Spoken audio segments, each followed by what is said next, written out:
I asked you to imagine, to speculate, to consider even for a moment, what would be hanging on the wall, a message that was intended to inspire all of the Talmidim, and therefore it was hanging on the wall, or I think it may be, according to different historical records, maybe on the outside door of the famed Talmud Torah of Kelm. What would you imagine that would be? The Talmud Torah of Kelm, one of the most famous, most successful Batei Medrash in the world of Musar, founded and led initially by one of the premier students of Yisrael Salanter, Rabbi Simcha Zissel Ziv, known as the Alter of Kelm. And it was an incredibly intense makom of Avodas Hashem. It produced many wonderful Erlicha Ba'alei Musar and Balabatim, which he was very into, people who knew how to be Osek B'Torah and Yerushalayim, but also in the business world and working, but also was an incubator for some of the greatest rabbinic leaders of the following generation. Just to list among his most famous Talmidim, Rabbi Yerucham Levovitz, the Alter of Slobodka. So if the Alter of Slobodka or Slobodka is known as the Aim HaYeshivot, so the Talmud Torah of Kelm was the grandmother of all yeshivot.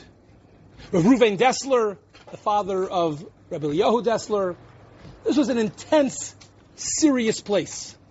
And there was a minhag in the yeshiva, in the Talmud Torah, that all of Elul, every year, the altar would hang the same note with the same message. What would you have imagined in such a place of serious and deep Avodas Hashem and Musar and Yerushalayim? What would you have guessed the message would be? I don't know what I would have guessed, but I do know I would be wrong. Because I would not have gotten the actual message. And in fact, it is very famous, and we have a record to this day of the actual nusach, of this famous note, of this famous petek. And on that, he made a very simple but profound point.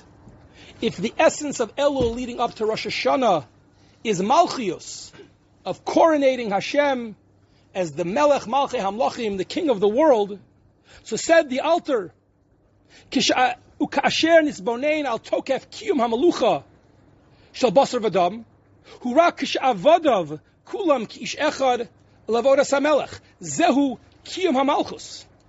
Says the Alter, if we want to imagine, it's so abstract. How are we mamlech HaKadosh Baruch Hu? It's something beyond our imagination. So we therefore need a human metaphor. Imagine, he says, a human monarch, a human king. Says the Alter, if you think about it, what shows the greatness of the king? The people who are unified under his rule, who look at him as the leader. Imchas v'sholom, however, yipol pirud ba'avdei hamelech nitak kesher hamalucha. In a certain sense, even in a monarchy, says the Alter, the power to some extent does reside with the people. Ein melech below am. Doesn't matter how big the otzar is, how much treasure there is, how many horses he has. If the people aren't willing or coerced, but one way or the other, behind the king, there is no melech. And if they would be disparate, then it's just 1,000 little fiefdoms. It's not an actual malucha. If that's the case, said the Alter in very, very famous words that have come ringing down for almost the last over 100, almost probably 150 years or so. Im Kain, he wrote, Achtus ha'avodim hu kiyum hamalchus. If you want to be mamlech HaKadosh Baruch Hu, said the Alter of Kelm, the first step is Achtus, unity, brotherhood, getting along with each other. We live in a fantasy world. And in our fantasy world, we have decided that there's this bifurcation. And there's a separation between Ben Adam L'Chavero and Ben Adam L'Makom.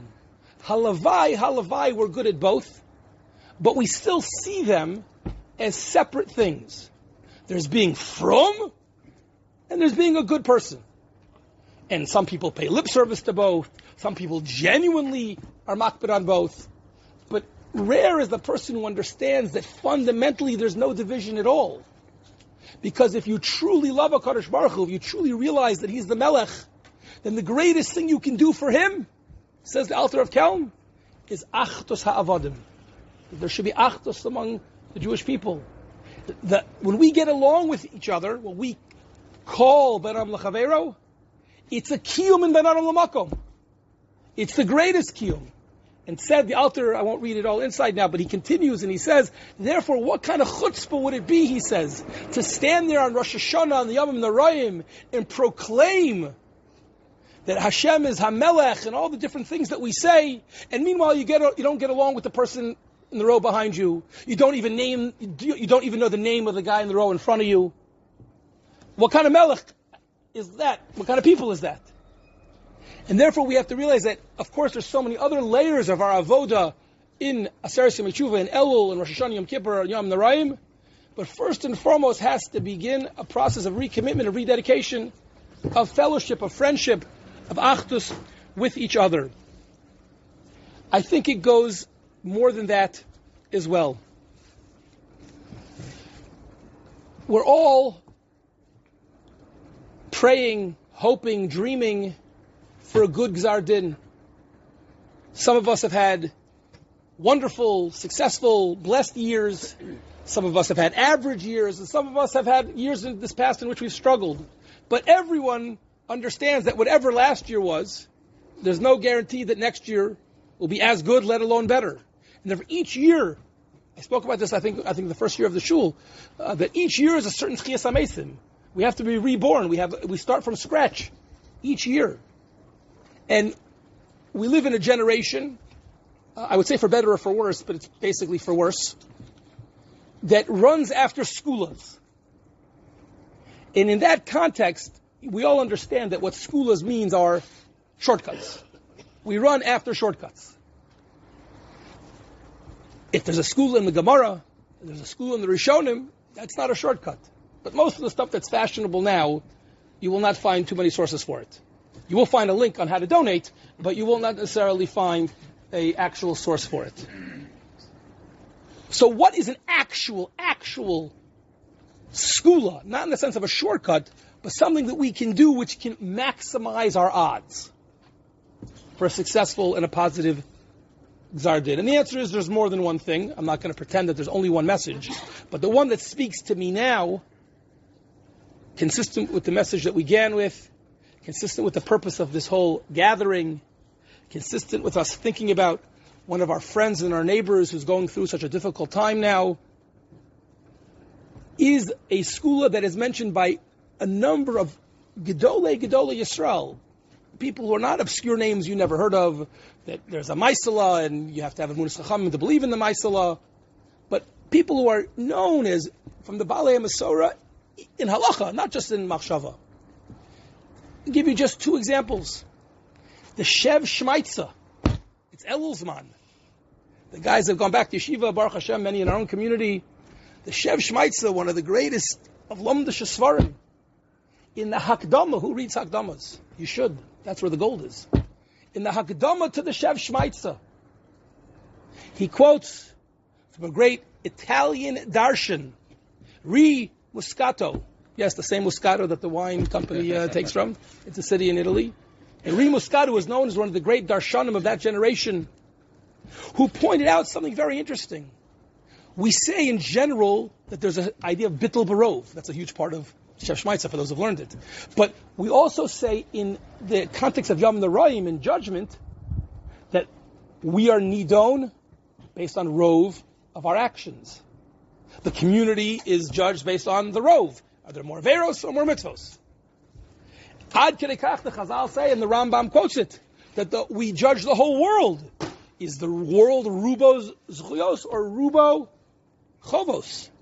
And the whole world will be dependent on this. Rabbi Muscado quotes the Shev Shmaitza. If we really believe, if Chazal tell us, or the Rambam tells us that the whole world is judged based on Rov Maisa, how have we survived any year, let alone 5,000 years? You know how many Averos there are? You know how many Rishayim there are? How many people are truly doing the right thing? There's clearly more Averos being done in the world at large. So how are we surviving? Is it a joke? So he says something fascinating. And he quotes this based on a Gemara in Zvachim, in the world of Kashrus. He brings it as a metaphor. He says, if you had 3 different types of Isser that are together, in fact, says the Gemara, even though together they would combine to be a rove, to contaminate, to trafe up a particular dish. But if each one of them have a different shame, then the two are mevatel the third. And in the end, each one is mevatel each other. If you're together, so then as long as you don't have the exact same shame of the problem, it's okay. So sedri muskada, something fascinating. Even though everyone has a lot of averos, but you don't necessarily have mine, I don't have necessarily yours. And therefore we all, if we're together, if we have one judgment, if we see each other as brothers, we see each other part of one guf, then we all come together. And Enochanami, if you would just add up the cumulative number, maybe it would be a problem. But we don't look at it that way. We add everyone's together. And the truth is that, some people do X, Y, and Z, but most people don't do that. And other people do A, B, C. Other people don't do that. And each one gets picked off. But it only works, says the Shevi Shmaitza, if we view each other as being as part of one judgment. And the Meshech Chochmah, I think his Yortzeit was recently, if I'm not mistaken. Mi Godel from Meir Simcha of Dvinsk, one of the greatest Iluyim, Bikiyim of his or any generation. Meshech Chochmah or Sameach, this is not far-fetched drush. A rabbi needed a drusha and he came up with a good idea. It was a fundraising. But this is a Meir Simcha. He says, based on a Gemara in Sota, in the laws of Arla, if you have a tree that's under 3 years old, it's a problem of Arla, but you take off a branch and you graft it, halachically, okay, in a permissible way, to the same species, but you graft it to an older tree, what's the halacha of the fruit growing from the newer, younger branch? In the halacha is that it doesn't have a din of Arla anymore, because the miyut is batel to the rove. Therefore, when it was on its own tree, it was a young tree. It was 1 or 2 years, 3 years old. It was still usher. But now this one branch that's producing fruit because it was grafted to an older tree, those peiros are permissible. Says Rav Meir Simcha, what do we see from this? Thank you very much. Uziel. Cain, hadovuk beklal Yisrael, nitaher mitumaso, betoch klal Yisrael amenu, hadvukim b'Hashem tamid. Again, do you hear the words of Rav Meir Simcha? It's unbelievable. Just like the din of Bittul and Arla, Cain had Dovuk Beklal Yisrael. If you graft yourself to the community, you make yourself part of something larger, then you are Nitaher Mitumaso. Maybe you're Tameh, maybe you had an Arla Dika year. Maybe if you had to stand in a spotlight by yourself, maybe the judgment wouldn't be so good. So don't stand by yourself. Make yourself part of a community. Graft yourself. Become a necessary, integral component. Become part of that larger tree. Become part of the community, said Rav Meir Simcha. And if you'll do that, Nitayer mitumaso b'tok klal Yisrael, hadvukim b'Hashem tamid. The greatest Segulah for yourself, the greatest Segulah for your children, the greatest Segulah for everything you're hoping for in the coming year is to become part of a community, to be an integral part of the community, and therefore be judged together. The beautiful, Baruch Hashem, this past year, many people in the community had simchas. My family was blessed to have a grandchild. There have been bar mitzvahs, there have been births, there have been other simchas, there have been weddings. And Emir Hashem, Kain Yirbu, there should even be more next year.